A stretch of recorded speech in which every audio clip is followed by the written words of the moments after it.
Now that you have taken us to Lugard, let's read from your book. Here you were quoting Dame Margaret Panham, Yeah. who said in her biography of Lord Lugard, there was a gloomy feeling that Britain, in its deal to take over Nigeria, was being let in for a bad bargain. You said, consequently, as Nicholson noted, the main difficulties in the amalgamation of the North and South Protectorate could be traced back to Lugard's own achievements in the North. There, instead of administering things and developing services, Lugard had been preoccupied with the widespread extension of rule over the people, an undertaking so unprofitable that it made amalgamation of the viable South and the bankrupt North both far more urgent from the point of view of the home government.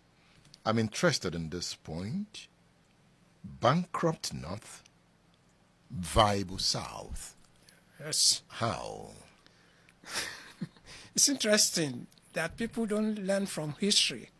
And it's also interesting that the Nigerian politics today, still goes back to this issue of you have two separate countries, the North and the South, and if you like, the Lagos colony as the third factor, brought together by Lugard simply because of his political agenda. The North was not viable for Lugard because Lugard refused the Home Office from sending administrator to him. He actually made his brother, he introduced nepotism at his worst level to Nigeria.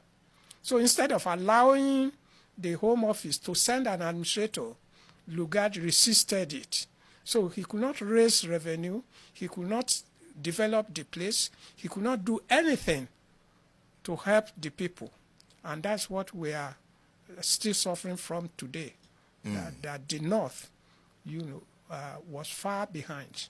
There was no one university graduate from Nigeria from northern Nigeria in 1950.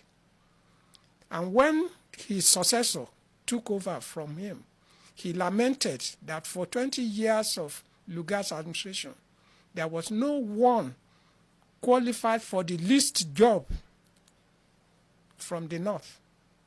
You're talking about Sir Clifford here. He took over from Lugard. Lugard. And by the time he took over, there was no one from the North. So the whole problem that we had about development started with Lord Lugard and the way he administered the northern Nigeria before northern Nigeria became unprofitable and needed to bring the southern Nigeria together to raise revenue to run the North. So the point you're making is the amalgamation was carried out so that the South, the viable South, would help the moribund North.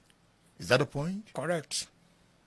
You've also made a point that the North was a country on its own and the South a country on its own. In a way. The Northern Protectorate, the Southern Protectorate. Yes. And the Lagos colony. And the Lagos colony. Do you feel Lugard should not have amalgamated the protectorates?